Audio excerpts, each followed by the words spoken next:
duudhaasaa keessattis immoo maree'oo jecha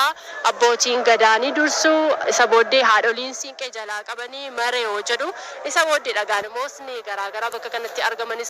kan isaan irreeffatanii yeroo ammaa akkuma jedhee abbootiin gadaa haadholiin siinqee bakka malkaa ga'aniiru isaan erga irreeffatanii booddee immoo namoonni kan irreeffatan ta'a. Nuti segaa isa kana faana buutiin kallattiitiin kan isin biraan geenyu ta'a. Turtiin keessan ammallee kan itti fufee haa ta'u afaanonni garaagaraas na boodaan waa'illan kiyya kan itti fufan ta'u yeroo gaarii qabaadha. Ayyaana gaarii.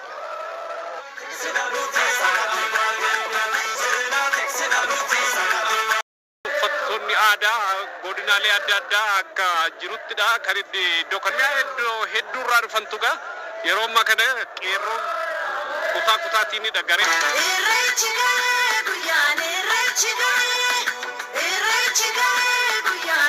Uumamaa gaya jedhii nu dhiisi waaqa uumamaa gaya jedhii nu dhiisi waaqa Oromoo dhuufte nu dhiisi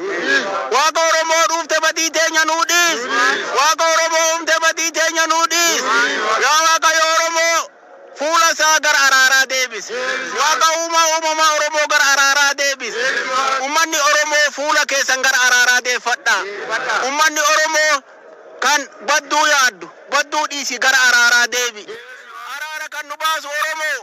araara kan nu baasu Oromoo tokko omsi waaqayyo waaqa ilmaan abbaa tokkichaa ilmaan haadha tokkichaa tokko godhi yaada tokko godhi yaada tokko godhi ilaalcha isaa tokko godhi Oromoo garaa walii laafi bar nagayat bari nagayat Oromoo marti nagay warri Finfinnee nagay ora bulaa kinagaan dhuftan nagaa misugala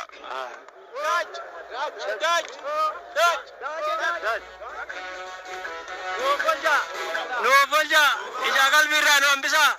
halkan agarsiisu duudhaasaa keessattis immoo maree'oo jecha abbootiin gadaanii dursuu isa booddee haadholiin siinqee jalaa qabanii maree'oo jedhu isa booddee dhagaan immoo ni garaagaraa bakka kanatti argamanis kan isaan irreeffatanii yeroo ammaa akkuma jedhee abbootiin gadaa haadholiin siinqee bakka malkaa ga'aniiru isaan erga irreeffatanii booddee immoo namoonni kan irreeffatan ta'a. Nuti segaa isa kana faana buutiin kallattiitiin kan isin biraan geenyu ta'a. Turtiin keessan ammallee kan itti fufee haa ta'u afaanonni garaagaraas na boodaan waa'illan kiyya kan itti fufan ta'u yeroo gaarii qabaadha. Ayyaana gaarii.